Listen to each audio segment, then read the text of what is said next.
Hello students, good morning. School खुलने वाले हैं आप लोगों के अब जल्दी ही ना। चलो उससे पहले बच्चे हम लोग स्टार्ट करते हैं हमारा एक नया चैप्टर, जिस चैप्टर का नाम है कंज्यूमर प्रोटेक्शन, चैप्टर नंबर 12। ठीक है, हम लोग स्टार्ट क्या कर रहे हैं, चैप्टर नंबर 12 कंज्यूमर प्रोटेक्शन, जिसके अंदर हम लोग डिस्कस करने वाले हैं कंज्यूमर क्या होता है, किस टाइप की थ्रेट्स, फ्रॉड्स, मेल प्रैक्टिसेस होने के चांसेस होते हैं कंज्यूमर के खिलाफ, कंज्यूमर को किस तरीके से हरास किया जा सकता है, और अगर कंज्यूमर का हरासमेंट होता है तो कहाँ उसको प्रोटेक्शन मिलेगी, कहाँ उसकी सुनवाई होगी, कहाँ जाके वो कंज्यूमर जो है वो अपना दुखड़ा रो सकता है। ठीक है, जैसे एक स्टेटमेंट चलता है, ग्राहक बाजार का राजा होता है, consumer is the king of market. सुनने में बहुत अच्छा लगता है कि जो कंज्यूमर है वो बाजार का किंग होता है, क्योंकि एक कंज्यूमर ही डिसाइड करता है कोई मार्केट कैसे अपवर्ड या डाउनवर्ड जाएगा, कोई प्रोडक्ट सक्सेस होगा या फ्लॉप होगा, है ना। लेकिन इसी के साथ एक और स्टेटमेंट भी चलता है, कष्ट सह सह के जो मरता है उसको कस्टमर कहते हैं। मीन्स जितने भी फ्रॉड होने के चांसेस हैं, जो भी नेगेटिव थिंग्स हैपनिंग होने के चांसेस है, प्रोडक्ट जो है वो गलत निकलने के, या जो अल्टीमेटली नुकसान होने के सबसे ज्यादा चांसेस होते हैं, वो किसको होते हैं, कंज्यूमर को। जैसा कि हम लोग डेली एडवर्टाइजमेंट्स के अंदर देखते हैं, एडवर्टाइजमेंट के अंदर क्या होता है, अभी आपने अगर रेड बुल का एडवर्टाइजमेंट देखा हो तो उसके अंदर दिखाते थे कि रेड बुल पीने के बाद, एनर्जी ड्रिंक लेने के बाद इंसान क्या है, हवा में उड़ने लगता है। तो एक कस्टमर ऐसा ही था, उसने क्या किया, इस चीज को चैलेंज किया कोर्ट के अंदर और उसे उसके अगेंस्ट में क्लेम मिला। मींस बहुत सारे ऐसे कॉस्मेटिक प्रोडक्ट्स आते हैं, जैसे देखो आप लोग, जिसके अंदर दिखाते हैं कि अगर आपका कलर, ये क्रीम आप यूज करोगे तो आपका कलर जो है वो फेयर हो जाएगा, आप अगर ये चीज करोगे तो आप ऐसे हो जाओगे, आप हेयर, ये वाला हेयर ऑयल यूज करोगे, आपके हेयर जो है वो स्मूथ हो जाएंगे, सिल्की हो जाएंगे, बड़े होने लग जाएंगे, हेयर्स की ग्रोथ हो जाएगी एंड ऑल। इसी तरीके से हर एक फील्ड के अंदर ये जो बड़ी बड़ी कंपनीज हैं या जो न्यू लॉन्चर्स होते हैं, ये सब क्या करते हैं, एडवर्टीजमेंट करते हैं, और इन एडवर्टीजमेंट्स के अंदर ये लोग कुछ इंफॉर्मेशंस ऐसी शेयर कर देते हैं जो मिसलीड करने वाली होती है। तो अगर ऐसी कोई चीज है जो कंज्यूमर को मिसलीड कर रही है, तो फिर अगर उस इंफॉर्मेशन को बेस मान के कंज्यूमर ने अपना डिसीजन लिया उस प्रोडक्ट के लिए जाने का, तो उस केस में जो कंज्यूमर है वो कैसे क्लेम कर सकता है, वो सब हम लोग इस चैप्टर के अंदर डिस्कस करने वाले हैं। इस चैप्टर में जो हमारा लर्निंग ऑब्जेक्टिव है वो देखिए क्या क्या है। फर्स्ट है कंज्यूमर प्रोटेक्शन का कॉन्सेप्ट क्या होता है, देन इसकी इंपॉर्टेंस क्या है, क्यों कंज्यूमर को प्रोटेक्ट किया जाए, एक्ट कौन सा है जो गवर्न करता है कंज्यूमर की प्रोटेक्शन को, and concept of a consumer क्या है, कंज्यूमर की रेस्पॉन्सिबिलिटी क्या है, अगर उसे क्लेम लेना है तो उसे क्या करना पड़ेगा, पहले कंज्यूमर जो है उसकी लीगल रेडिशल मशीनरी, किस तरीके से वो लीगली एक पूरा मैकेनिज्म फॉलो करना पड़ेगा उसको, कंज्यूमर्स के राइट्स क्या होते हैं, who can file A complain against whom, कौन कंप्लेन कर सकता है और किसके अगेंस्ट भी कर सकता है, and remedies available to the consumer, की कंज्यूमर को क्या क्या रेमेडीज मिल सकती हैं या मिल जाएंगी। First consumer protection, importance and ways. तो सबसे पहले हम लोग बात करें कंज्यूमर प्रोटेक्शन की, तो क्या होता है देखो, it refers to the steps taken to protect the consumer against the unfair practices of the producers and the sellers. Unfair practice, पहले तो प्रैक्टिस का मीनिंग समझना पड़ेगा। एक कंज्यूमर जो है वो गुड्स खरीदने जाएगा, किसके पास जाएगा, सेलर के पास। सेलर जो वो गुड्स सेल करेगा कंज्यूमर को, कंज्यूमर उसके बदले पेमेंट करेगा। अब जरूरी है कि जो सेलर है वही प्रोड्यूसर है, वही मैन्युफैक्चरर है। सेलर जो था उसने गुड्स किसी और से खरीदा होगा, हो सकता है सेलर ने बहुत एक्सेसिव अमाउंट चार्ज किया हो, या जो क्वालिटी सेलर ने एक्सप्लेन की वैसा कोई कमिटमेंट प्रोड्यूसर या मैन्युफैक्चरर कर ही नहीं रहा, उस केस में लायबल कौन हो गया, सेलर। बट अगर सेलर ने बोला जी जो है आपके सामने, आप देखो आपके अकॉर्डिंग ठीक है, ये कंपनी ऐसा बोल के ये चीज दे रही है, आप देख लो कैसा आपको लग रहा है। उस केस में जो है वो सारी रिस्पॉन्सिबिलिटी कहां शिफ्ट हो जाएगी, कंपनी के पास। ठीक है, तो स्टार्ट करते हैं हम लोग। कंज्यूमर प्रोटेक्शन के अंदर क्या है, it refers to the steps taken. Steps taken किसके लिए, टू प्रोटेक्ट। प्रोटेक्ट किसको करोगे भाई, हथियार थोड़ी ना लाने हैं, कंज्यूमर को। प्रोटेक्ट द कंज्यूमर, किससे, किससे खतरा है कंज्यूमर को, अगेंस्ट द अनफेयर, जो फेयर नहीं है, जो सही नहीं है, प्रैक्टिसेस ऑफ द। अब ये प्रैक्टिस किस किस की हो सकती है भाई, अनफेयर प्रैक्टिस कौन करेगा, या तो करेगा आपका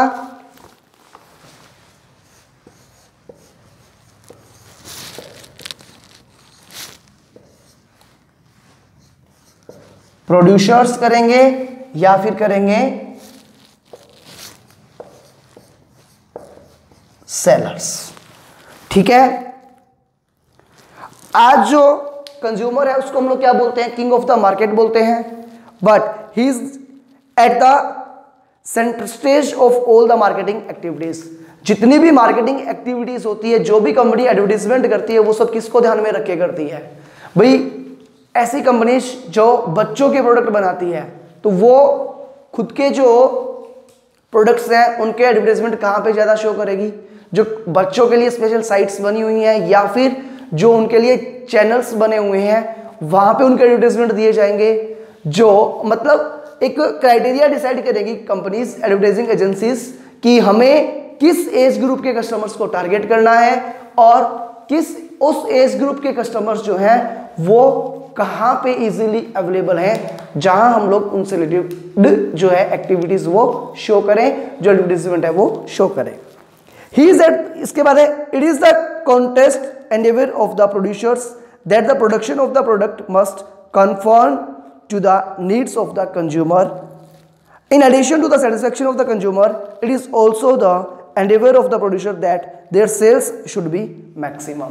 अब जो सेलर है उसके लिए भी क्या है, सेलर प्रॉफिट कमाए बट इतना भी ना कमाए कि कंज्यूमर जो है बेचारा वो बहुत एक्सेसिव पे करे, बहुत ज्यादा ओवर प्राइस चार्ज नहीं करना होता, और जो कंज्यूमर जो प्रोडक्ट लेके जा रहा है वो जिस पर्पज से ले रहा है वो पर्पज उसका सॉल्व हो जाए।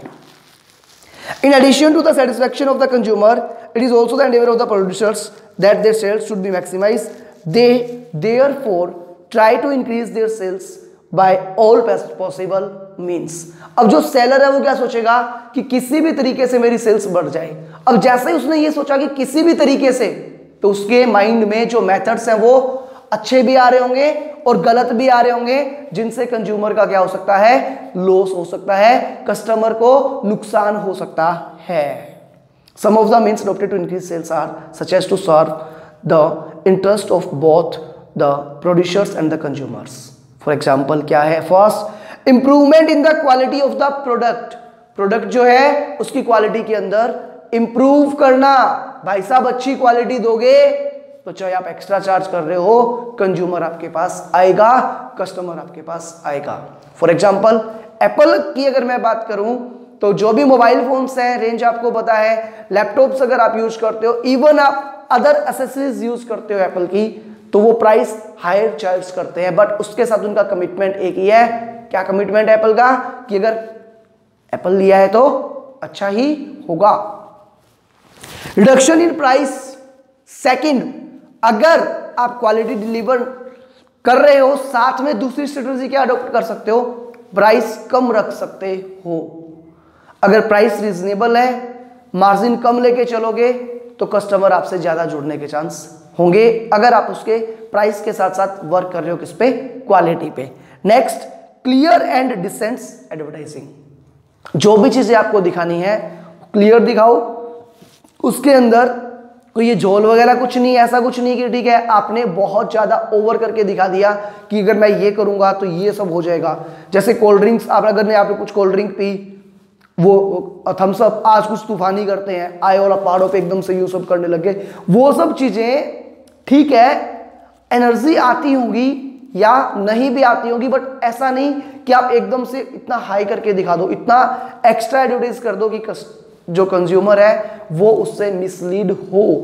नेक्स्ट, आफ्टर सेल सर्विसेज, सबसे इंपॉर्टेंट होता है बच्चे आफ्टर सेल सर्विसेज। जब तक कोई पर्सन कोई प्रोडक्ट नहीं खरीदता तब तक सब उसकी आवभगत करेंगे कि हाँ जी ठीक है, आपको ये प्रोडक्ट खरीदना है तो आप ये देख लो, ये देख लो, ये देख लो, इसमें ये हो जाएगा, ऐसे वैसे ये सब। जैसे ही कस्टमर ने वो प्रोडक्ट परचेज किया, अब बायर के साथ जो उसका फर्स्ट जो थिंग थी एक गुड्स को परचेज करने की, वो कंप्लीट हो चुकी है ना।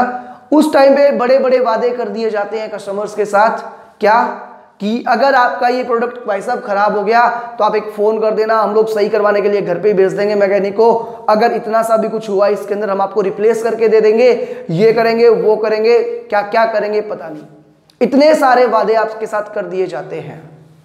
होता क्या है, जब कंज्यूमर उस प्रोडक्ट को यूज करता है, उसके अंदर कंप्लेन आती है, वो जाता है सेलर के पास, बोले भाई ये चीज लेके गया था, ये सही नहीं है, सही कर दे। और सेलर क्या बोलता है, मुझे नहीं पता, मैं क्या कर सकता हूं, अब जा जो कंपनी है वहां जा, ये कर वो कर, कस्टमर केयर सेंटर देख, ऐसे वैसे, मुझे कुछ नहीं पता, मैं कुछ नहीं कर सकता, मेरा काम था बेचना, मैंने बेच दिया, अब तू जाने और तेरा काम जाने।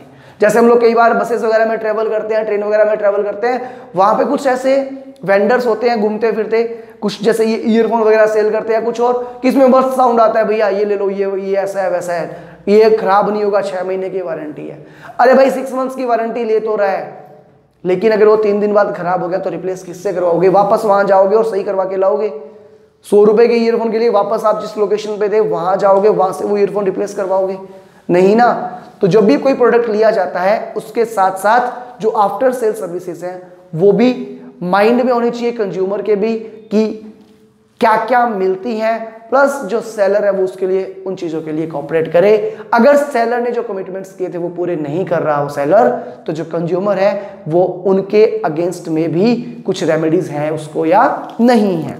ठीक है, कंज्यूमर प्रोटेक्शन के अंदर क्या है, generally consumers are exploited by, consumer का हरासमेंट कैसे होता है, first adulteration of consumer goods, जो गुड्स कंज्यूमर के पास था उसका अल्ट्रेशन कर दिया, मिलावट कर दी, चेंजेस कर दिए उस गुड्स की वैरायटी में, क्वालिटी में, आपको बोला कुछ और दिया कुछ और, कॉपी, जो फर्स्ट कॉपी आप बोलते हो प्रोडक्ट्स की, वो सब चीजें देना, समझ गए। ब्रांड कुछ और है और चीज कुछ और है, तो ब्रांड जो है वो उस क्वालिटी को जस्टिफाई कर ही नहीं रहा। Second, poor quality of goods and services, जो गुड्स आपने लिए उसकी क्वालिटी उतनी अच्छी है ही नहीं जितनी अच्छी क्वालिटी आपको दिखाई गई थी। कई बार हम लोग जाते हैं कि चॉपर वगैरह ये चीजें दिखाते हैं, या फिर कुछ अदर थिंग्स जो आप सेलर के पास सेलर जब आपको उसका डेमो दे रहा होगा, आपको दिखाएगा तो आपको लगेगा वाओ कितनी अच्छी चीज है ये, तो अगर ये हमारे पास हो तो हमारा काम बहुत आसान हो जाएगा। लेकिन जब आप लाते हो उस चीज को यूज करते हो तो वो उस लेवल की होती ही नहीं है। वो खुद जो यूज करते हैं उस पर टैग चेंज करके अलग चीजें यूज कर रहे होते हैं, और जो आपको देते हैं वो अलग चीज हो सकती है। थर्ड, मिसलीडिंग एडवर्टाइजमेंट्स, कई बार एडवर्टाइजमेंट्स के थ्रू भी क्या होता है, मिसलीड किया जाता है। एडवर्टाइजमेंट्स ऐसे किए जाते हैं जिससे कंज्यूमर को लगे अरे यार ये तो पता ही नहीं क्या हो जाएगा इससे, तो कुछ जैसे जो आयुर्वेदिक मेडिसिन वगैरह है उनमें अगर आप ये खाओगे तो आप जवान हो जाओगे, अरे जिसकी एज भाई 70 होली वो 70 से 30 का कैसे हो जाएगा। ठीक है कुछ फर्क पड़ जाएगा, मेरे उड़े हुए सारे बाल वापस आ गए एकदम से, जादू थोड़ी है, कलर एकदम से ब्लैक से एकदम फेयर हो गया, ऐसा मिसलीड करने वाला एडवर्टाइजमेंट। या फिर short measures and underweight goods, short measures and underweight goods का मतलब जितनी क्वांटिटी आपको चाहिए थी उतनी क्वांटिटी आपको नहीं मिली। एग्जांपल देता हूं, पार्लेजी बिस्किट्स पे कंज्यूमर प्रोटेक्शन एक्ट में एक कंज्यूमर ने केस किया था। एक्चुअल के अंदर क्या था, पार्लेजी जो है वो ओल्ड पैकिंग्स यूज कर रहा था। हम लोग देखते हैं ना ये जो कि अब नए पैक में जैसे ही पैकिंग्स चेंज होती है या वेट वगैरह कम होता है, तो उस केस में होता क्या है कि जो ओल्ड रैपर्स वगैरह प्रिंट किए हुए हैं वो यूज किए जाते हैं, उनको गिराती नहीं है कंपनीज। ऐसा ही एक केस था पार्ले जी का। पार्ले जी के अंदर क्या था, जो पुराने रैपर्स थे कंपनी वो यूज कर रही थी, बट प्राइसेस इंक्रीज होने के कारण उन्होंने क्या किया, क्वांटिटी कम कर दी। लेकिन कंपनी को लगा कि इतने सारे रैपर्स जो ऑलरेडी प्रिंट किए हुए हैं वो सारे वेस्ट हो जाएंगे, तो हम लोग क्या करते हैं, पुराने वाले रैपर्स को ही यूज करते रहते हैं। ये सोच के कंपनी ने क्या किया, ओल्ड रैपर्स रखे और उसके अंदर बिस्किट्स की पैकिंग करना स्टार्ट किया। ओल्ड रैपर्स पे वेट कुछ अलग था, से 100 ग्राम्स और 96 ग्राम्स। देन जब उन्होंने रिवाइज पैकिंग की, उस पे जो उसमें बिस्किट्स डाले उनका वजन 70-80 ग्राम्स कुछ कर दिया। ठीक है, आप जैसा एक समझदार बच्चा एक कन्फेक्शनरी शॉप पे बिस्किट लाने गया और उसको बोला भैया पार्ले जी देना, शॉपकीपर सेलर जो था उसने क्या किया, वो बिस्किट उठाया और रख दिया उसकी शॉप के आगे, इलेक्ट्रॉनिक कांटा था शॉप के काउंटर पे, उसके ऊपर रख दिया। उसने देखा अच्छा जी 80 ग्राम दे रहे हो, और लिखा हुआ कितना है, घुमा के देखा तो 96 ग्राम्स और 100 ग्राम्स। अच्छा ठीक है बेटा, एक काम कर इसका बिल दे दे मेरे को। उसने उसका बिल ले लिया। अब उसने क्या किया, उस चीज को मुद्दा बना के वो चला गया कंज्यूमर कोर्ट के अंदर और बोला जी देखो पार्ले जी जो है वो बोल रही है कि हम लोग 96 ग्राम बिस्किट दे रहे हैं, बट एक्चुअल में उसके अंदर कितना है, 80 ग्राम्स। तो 16 ग्राम का मुझे लॉस हो रहा है पार्ले जी के ऐसा करने से। उसके केस को कंसीडर किया गया एंड जो कंपनी थी उसने उसे क्या किया, क्लेम दिया उस कंज्यूमर को। ऐसे जो आपके मैच बॉक्स होते हैं, माचिस की जो डिब्बियां होती हैं, उनके अंदर पहले आता था 100 स्टिक्स लिखा के आता था। एक कंज्यूमर था, वो माचिस का बॉक्स लेके आया, मैच बॉक्स लाके उसने इसमें काउंट की, बोले इसमें तो 55 के अराउंड है और ये लिख कितना रहे हैं, 100। सटक गया दिमाग, तो चलो कहाँ चलते हैं, कंज्यूमर कोर्ट। पहुंच गया, एक बंद पैकेट लिया उसने, पूरा पैकेट लेके पहुंच गया, बोले ये लो जी मैंने ये मैच बॉक्स खरीदा है, इसके अकॉर्डिंग 6 मैच बॉक्स के अंदर 6 × 100 600 स्टिक्स होनी चाहिए, आप काउंट करो कितनी थी लिया है। एक में किसी में 40, किसी में 45, किसी में 50 काउंट किया, उसके क्लेम को कंसीडर किया गया और उसको भी बाद में क्या हुआ, क्लेम मिला। ऐसे छोटे छोटे बहुत सारे एग्जांपल्स हैं जिन पे ऐसे केसेस हुए हैं जो जिनसे आप लोग भी इवन अवेयर हो तो उनके बेनिफिट्स ले सकते हो। टाइम आपके पास होना चाहिए, प्लस उन चीज़ों का नॉलेज आपको होना चाहिए। अगर आपके पास ये चीज़ें हैं तो आप काफ़ी हद तक ये चीज़ें कर सकते हो। Next, creation of artificial scarcity of by hoardings of goods. अगर मैं बात करूं यूरिया खाद, आप लोग देखते हो जो मतलब मोस्ट ऑफ द स्टूडेंट्स को पता होगा, या एक्चुअल के अंदर शॉर्टेज नहीं है, ब्लैक मार्केटिंग, शॉर्टेज नहीं है, आर्टिफिशियल शॉर्टेज क्रिएट की। आर्टिफिशियल शॉर्टेज को क्रिएट करके क्या किया, प्राइस को जो है वो अननेसेसरी हाइक दिया गया, अननेसेसरी प्राइस को बढ़ा दिया गया। अगर ऐसा किया जा रहा है तो वो भी क्या है, गलत है ना। अभी तक हमने कुछ नहीं किया, इस चैप्टर के अंदर कुछ बेसिक्स डिस्कस किए हैं। आपको केवल इतना ही आज रीड करना है। आप कुछ इंटरेस्टिंग फैक्ट्स देख सकते हो इनके बारे में, केस स्टडीज देख सकते हो नेट के ऊपर भी, वो आप लोगों को देखनी है। ठीक है, मिलते हैं हम लोग नेक्स्ट लेक्चर के अंदर, तब तक के लिए bye bye, good day, take care.